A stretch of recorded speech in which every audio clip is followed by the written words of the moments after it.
V imenu Očeta in Sina in Svetega Duha. Amen. Gospod z vami. In s tvojim duhom. Pa začnimo tudi to srečanje s kesanjem. Priznajmo, obžalujmo svoje grehe, da bomo slišali Božjo besedo in jo razumeli. Moj Bog, žal mi je, da sem grešil in žalil tebe, ki si moj najboljši oče. Trdno sklenem, da se bom poboljšal, pomagaj mi s svojo milostjo. Amen.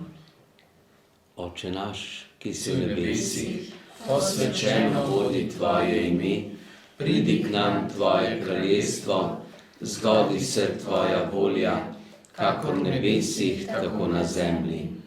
Daj nam danes naš vsakdanji kruh in odpusti nam naše dolge, kakor tudi mi odpuščamo svojim dolžnikom, in ne vpelji nas v skušnjavo, temveč reši nas hudega. Zdrava Marija, milosti polna, Gospod je s teboj, blagoslovljena si med ženami in blagoslovljen je sad tvojega telesa, Jezus. Sveta Marija, Mati Božja, prosi za nas grešnike, zdaj in ob naši smrtni uri. Amen. Slava Očetu in Sinu in Svetemu Duhu, Kakor je bilo v začetku, tako zdaj in vselej in vekomaj. Amen. Tudi danes bomo slišali eno zgodbo o tem, kdo so naši bližnji, komu je treba pomagati. Ob poslednji sodbi je rekel Jezus svojim učencem: Bo prišel Sin človekov z vsemi angeli in bo sedel na svoj prestol. Pred njim se bodo zbrali vsi narodi in ločil bo ene od drugih, kakor pastir loči ovce od ovnov. Na svojo desnico bo postavil pravične, tiste, ki jih je Bog sprejel.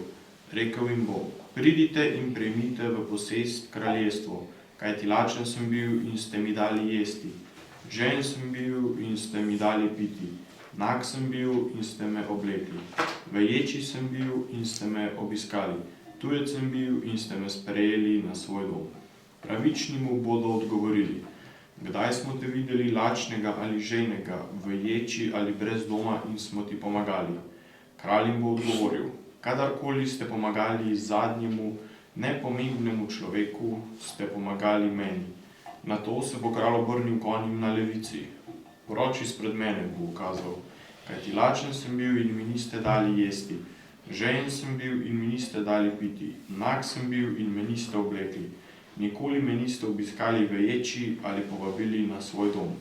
Ogorčeno mu bodo odgovorili: Gospod, kdaj smo te videli lačnega ali ženega, brez doma ali veječi in ti nismo hoteli pomagati?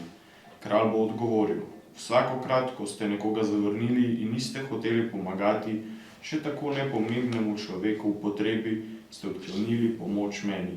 Tedaj bo kralj poklical pravične v večno življenje, ostale pa bo izgnal proč od sebe v temo. Tako, no, s to zgodbo nam Jezus poveže nekaj, kaj se bo zgodilo v prihodnosti. Torej, kako bo ob koncu časov.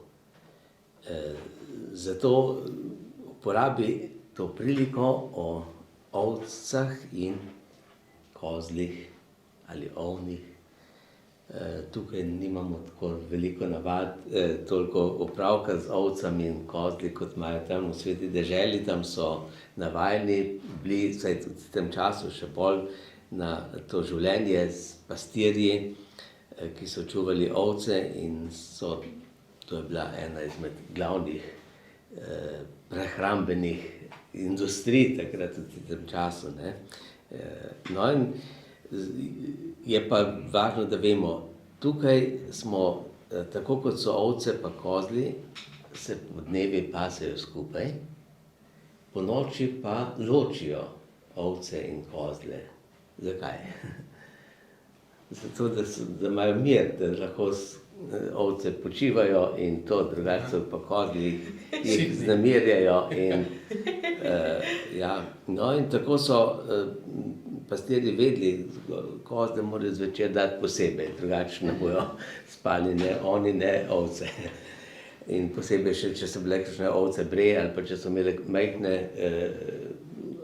jagnjčke, so bili nevarni kozli, ker to so tudi lahko kakšnega pohodili in tako naprej. Ne?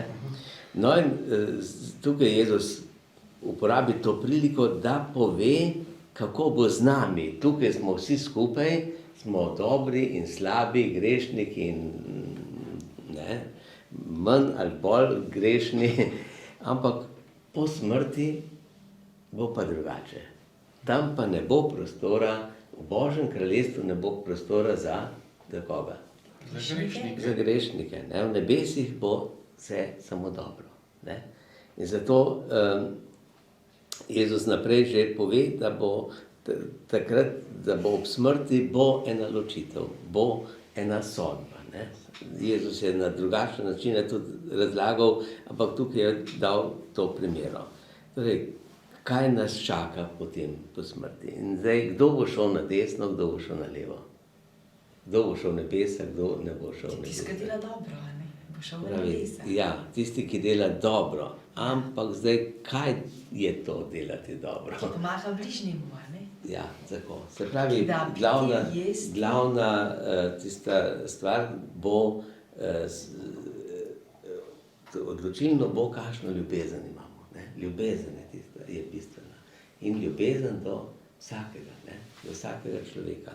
No, zato Jezus pravi tukaj, ne samo, da smo že slišali o tem, kako je bil Samarijan usmiljen do nekoga, ki je padel med razbojnike, med Jeruzalemom in Jeriho. Jeruzalem je simbol nebes. Jeriha je simbol tega sveta.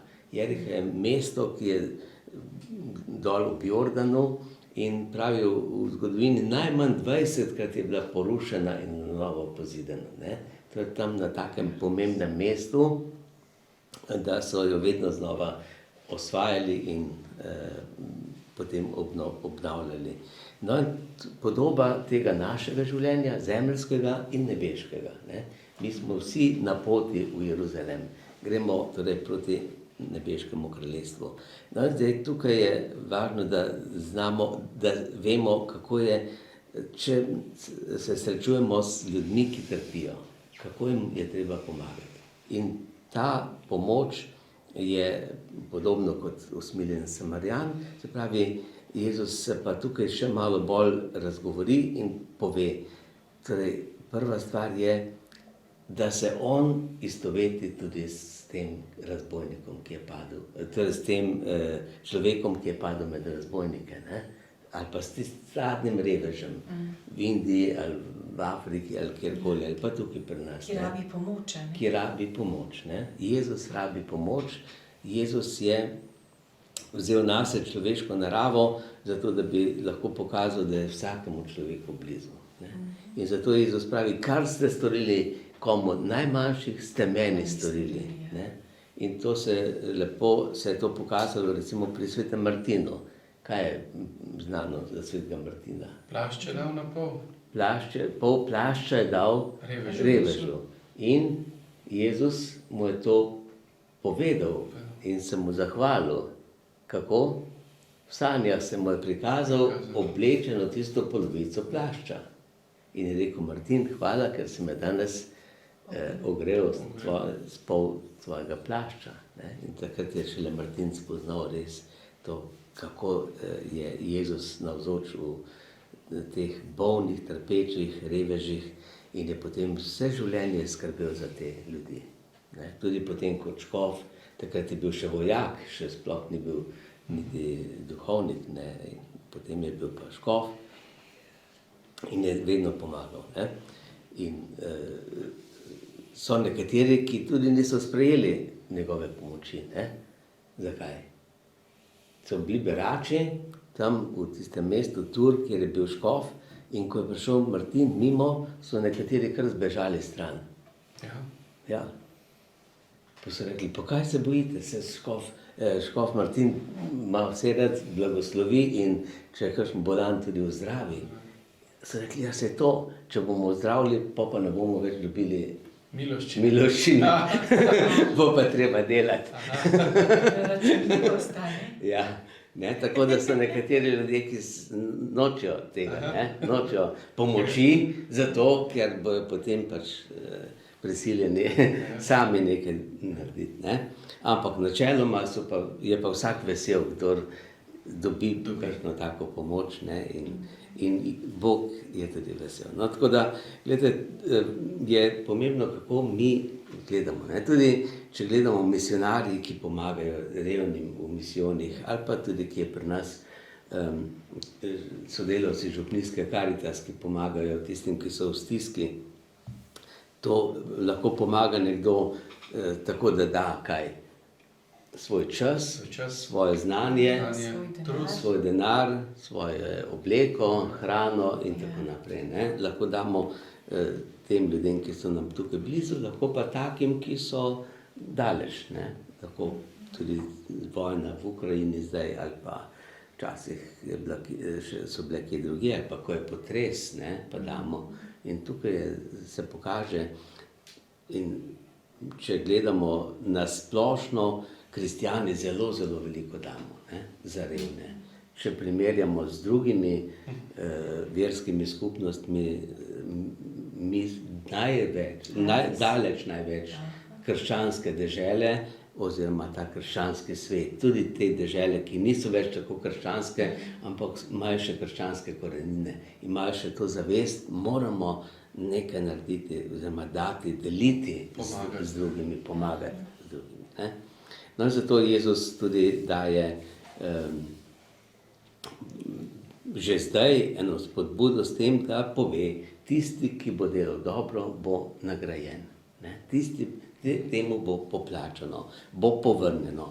Ne tukaj, ne takoj, ampak enkrat pa in takrat bo pa to plačilo res pomembno in veliko. No, zato je važno, da smo tudi mi, da se tega že zdaj zavedamo. Da ne spregledamo tisti, ki so v stiski, v potrebi. Tudi sošolci, a so sošolci kdaj v stiski? Ja? No. Tudi, če ne gre samo za materialno pomoč, včasih je kdo žalosten, včasih je kdo osamljen, ponižan in je prav, da smo pozorni do takšnih.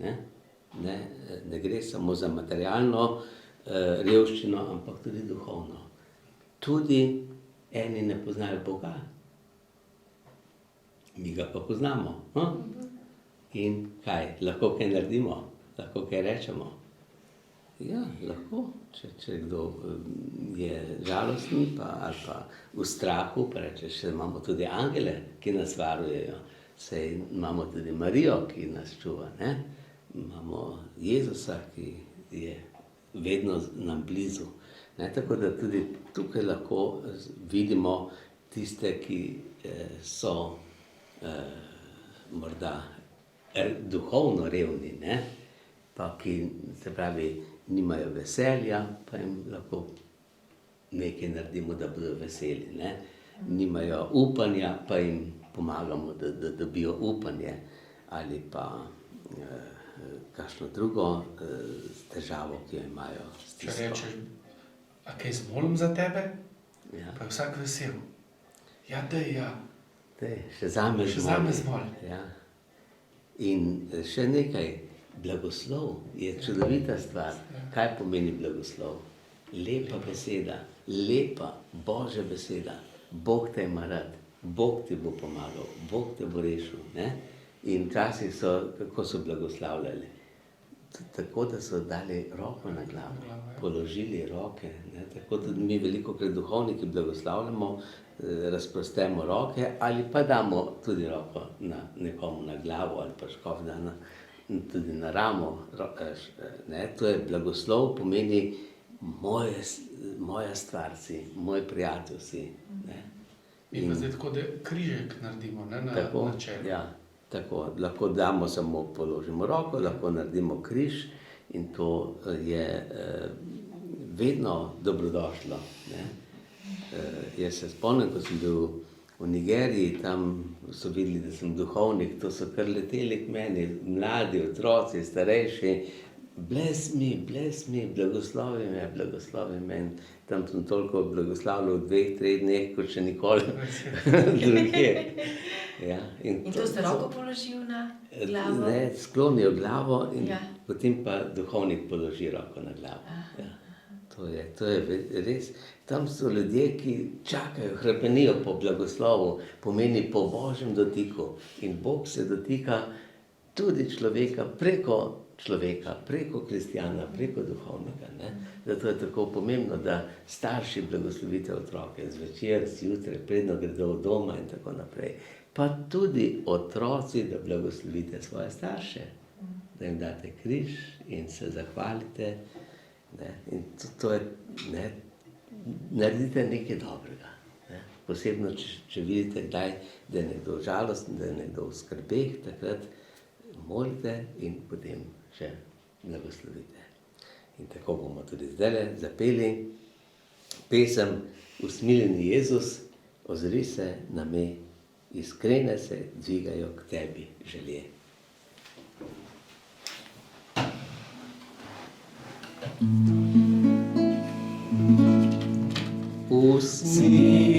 Usmiljeni Jezus, ozri se na me, iskrene se dvigajo k tebi želje. Naj ljubim srčno le tebe samo, ki svoje razkrivaš, srci mi lepo. Če joka sirota, tolaž modeliš, za ovco izgubljeno, pa sam se solziš. Naj ljubim gorko, le tebe samo. Usmiljen me dvigni na ramo svojo.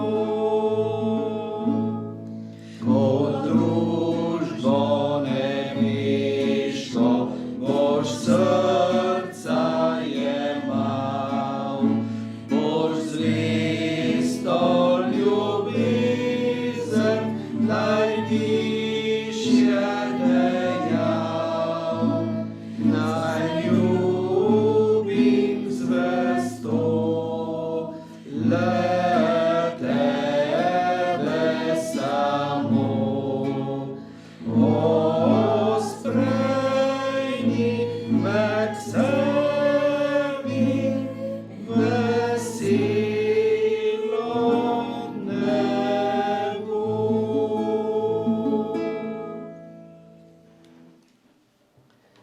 Sveti angel, varuh moj, bodi vedno ti z menoj. Stoj mi noč in dan na strani, vsega hudega me brani. Prav prisrčno prosim te, varuj me in vodi me. Amen.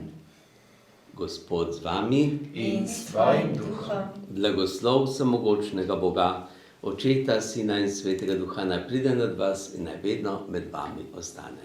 Amen. Amen.